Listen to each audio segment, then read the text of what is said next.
Alright, what's going on, you guys? Welcome to Real Madrid Hub. Again, I'm your host, Dr. JOTA. I'm so happy to be here. Today is Friday.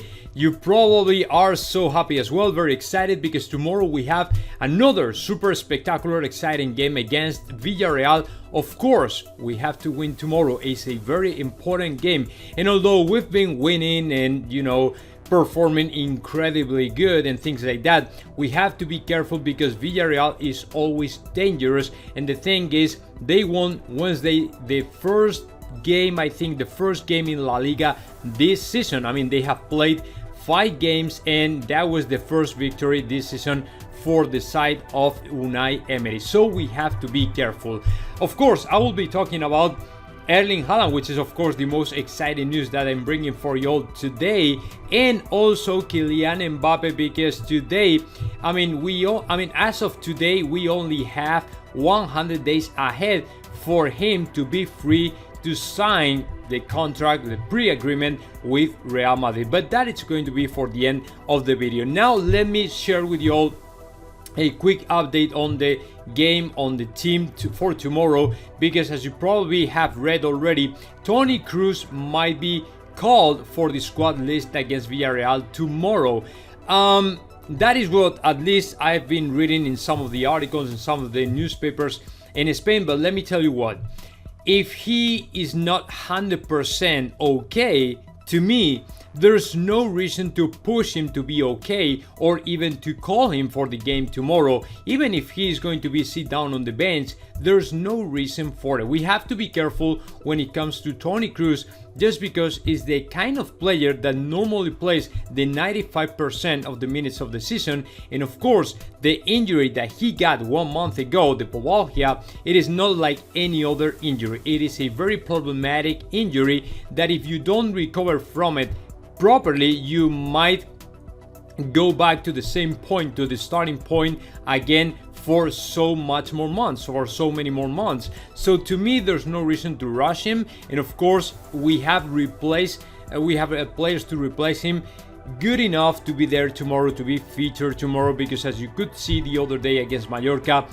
Fede Valverde, Camavinga, Marco Asensio, they can do a great job as well, and there's no reason for us to push Toni Kroos to be tomorrow. So we are not in need of the German midfield like we would have been in the last season when we didn't have any other replacement, we didn't have alternative, we didn't have another player. It is not the same thing right now. Ancelotti finally found the perfect replacements for players like Toni Kroos or even Luka Modric. That is the number one. Number two, it is about the possible surprise we might see in the lineup of Real Madrid, because some people out there are claiming that Vinicius Jr. might take a break and he might be sit down on the bench and Eden Hazard might be featured in the starting 11 in the lineup, which is to me something very reasonable.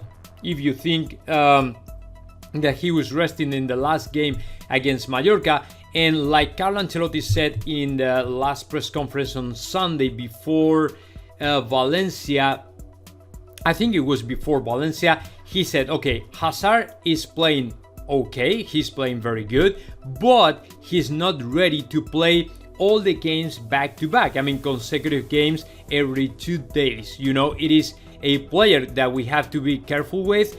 And of course, he's, performing much better than the last season, but we can afford to lose this player again. So we have to go, progressively moving forward, but not right now. Okay, let's put Hazard every single game and things like that. So we have to be careful with him. So considering he rested last day against Mallorca, he might be featured in the starting 11 in the lineup of Real Madrid against Villarreal. And of course, what I would do is to give some rest to Benzema. I mean, Vinicius Jr. is another option, of course, and maybe the natural replacement for Vinicius Jr.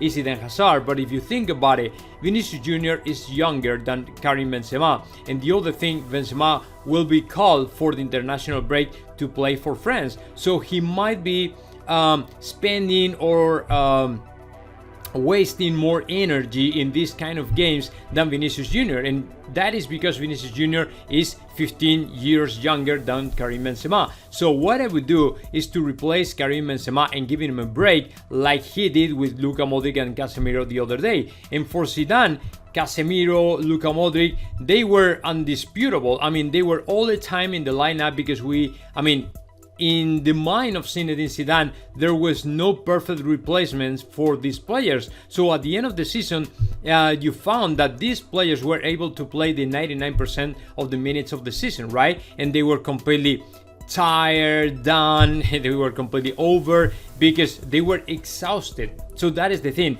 But the problem is every time you get exhausted, the chances for you to get injured go to the roof. You know what I'm saying? And that is what we cannot afford anymore. So if we have replacements,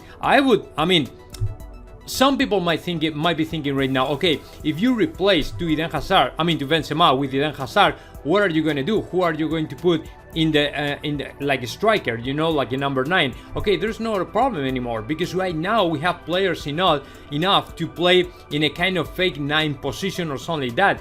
Even Hazard, Vinicius Jr., Rodrigo Goes, or even Luka Jovic can be featured in the lineup of Real Madrid. So if you ask to me, what I would do is to give some rest Karim Benzema ahead of Vinicius Jr. because Vinicius is younger, and of course Vinicius is a super top player right now and he doesn't need a rest at all. Come on, it's super young guy. Okay, let's move forward and let's start talking now about, of course, Kylian Mbappe, because as of today there are only 100 days ahead to see how Kylian Mbappe might be signing his pre-agreement, his pre-contract with Real Madrid. And that is something that is going to happen in front of the eyes of Al Khelaifi and everybody else, including the Paris Saint-Germain supporters. And that tastes me really good. And the reason for that, it is because the way he behaved towards Real Madrid last summer with Kylian Mbappe, it was not very accurate, it was not appropriate, and in my opinion, Real Madrid has to take some kind of retaliation for it. And right now, nothing is gonna make me happier than to see how in the middle of the season, Kylian Mbappe, one of the most arguably better players of your squad, is going to sign a contract with another team, a very important team, just because you were so arrogant that you didn't even respond any of our calls for asking, for the offer for Kylian Mbappe. So that is what you deserve, and of course that is what you get. And now I'm going to enjoy that moment to see Kylian Mbappe signing his contract, his pre-agreement with Real Madrid in the middle of the season, because nothing else can hurt more to a team than seeing one of the best players of his side, of his squad, signing a contract with another team. So that is going to make me so happy, and it is only 100 days ahead. And if you think about it, one of the best things that could have happened to us last summer is to see how Kylian Mbappe remained in PSG. And believe it or not, the good news for it, or the reason why I'm saying that, it is because if you think about it, we will save, number one, 200 million euros, which is of course a lot of money. And second thing, we are going to see this kind of situation of Kylian Mbappe signing a pre-agreement with Real Madrid in front of Al Khelaifi, and he can't do anything about that just because Kylian Mbappe will be free to sign a new contract with whoever he wants. So that is the thing. For the first time, these people from the Middle East, these people from Paris Saint-Germain will see how one of the best players is trying to leave their club and they can do anything about that, which is to me maybe, I don't know, the most exciting part of this whole thing, or the most exciting moment, and I'm looking forward to see it, man. That is something great. And of course, all this weight, all this situation, all this drama that we've been having, all los Madridistas with Kylian Mbappe, will pay off finally, and we will see the Kylian Mbappe wearing this jersey, Real Madrid jersey, for the next season, which is to me arguably the best news of the day, man. I was so happy when Tomás Roncero wrote this article and came out this morning to me in Diario AS. I said, man, yeah, that's right. It's only 100 days, man. 100 days goes like this. Goes away like this. They fly, times fly. So no worries, because to me, Kylian Mbappe will become a Real Madrid player as of January 2022. And let's keep moving forward now, because I have even better news than that. Because last night, Joachim Watzche, it is the CEO of Borussia Dortmund, recognized Erling Haaland have a lot of chances to leave Bundesliga and Borussia Dortmund next season. And what he said, it is basically they will try their best, they will give everything they got to retain the player, but it's going to be almost impossible. And he added right after that another thing that to me it is okay, these guys are assuming right now that the player will leave by the end of the season. He said, okay, so we are going to try to be ready to find the best replacement for a player like Erling Haaland, which is of course it is not easy task. I mean, if you think about it, Borussia Dortmund is the perfect team to find this kind of gems, this kind of jewelry among the youngsters, among the super young players and things like that. If we go back, all the way back to 2013, when Robert Lewandowski was a Borussia Dortmund player and then he left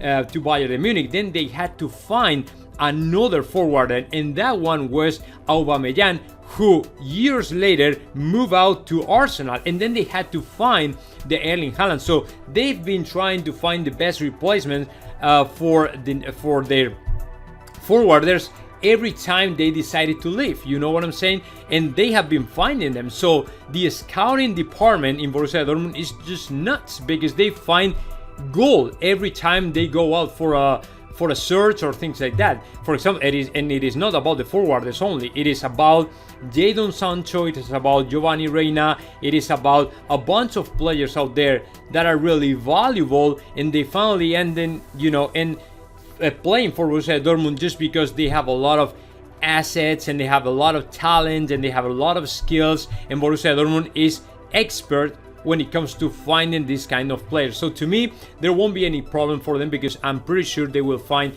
the perfect replacement for Erling Haaland. Let me tell you though, it is not easy, because a player like Erling Haaland doesn't pop up every single day. It is something that only happens every 5 years, every 10 years. So it is gotta be difficult, And for Real Madrid on our side, what I have to say it is that I'm so happy, but I never have any doubt about the possibility for him to play for Real Madrid. And that is because since I first hear from Ciro Lopez, he was the first one, and then Ivan Martin from OK Diario, that they were claiming that Real Madrid, Borussia Dortmund, and also Erling Haaland already had a pre-agreement. To me, there was no doubt that the Norwegian player will finally end in Real Madrid. So, I'm okay with that if Joachim Watzche says that it's going to be almost impossible to retain Erling Haaland the next year. It is great. Okay, it is very good news, but it's nothing new to me, because I was pretty convinced back in the day in summer when I heard for the first time to Ciro Lopez saying that he was going to come for Real Madrid, because Ciro Lopez knows very well what is going on in Real Madrid with the signings, the players and all the stuff, and to me is a very reliable and legit source of information, you know what I'm saying? So to me, you shouldn't be afraid of that. If you're a Madridista out there, wherever you are from, say that the next year we will have to Kylian Mbappe and of course Erling Haaland playing for Real Madrid, and there are so many chances for it that happen, and to me there's no doubt about that. So that is pretty much what I have for to you all, guys. Now comment in the section below. I'm looking forward to know your thoughts about that. Just share it with me in the comment section below.